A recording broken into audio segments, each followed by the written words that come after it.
So, Jabeen, I'd be really curious to hear too, when you have a client who's tried restrictive diets and maybe their goal is to achieve a weight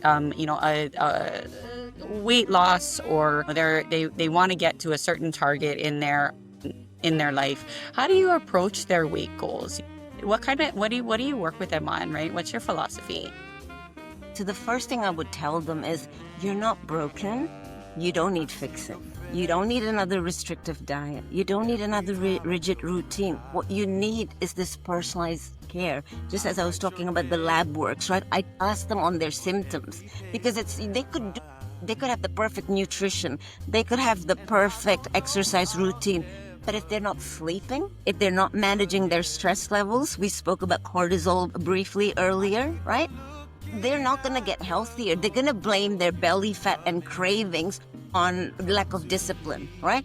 Belly fat and their cravings has got very little to do with discipline and lack of willpower. I mean, for some women, they do self-sabotage, but for the majority of us, they don't realize that cortisol and insulin, when they're dysregulated, they are the biggest driver for belly fat.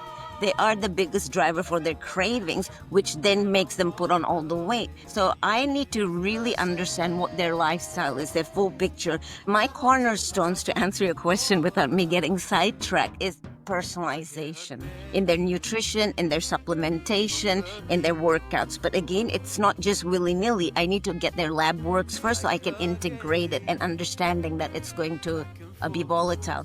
Then I work on their nervous system, because a dysregulated nervous system means cortisol is off. Cortisol is our stress hormone. It is essential, but we don't want to stay in a state of We've got to learn how to downregulate it, because if the cortisol is off, our insulin is going to be off. Our insulin is the gatekeeper of our blood sugar regulation, which we spoke about earlier. And what most people don't realize, cortisol and insulin is like a love tag team. If one is off, the other is off. And guess what?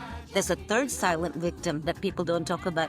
Thyroid. Your thyroid's going to be impacted, and that's why it's really important to understand what's going on, because everything is not an isolated symptom.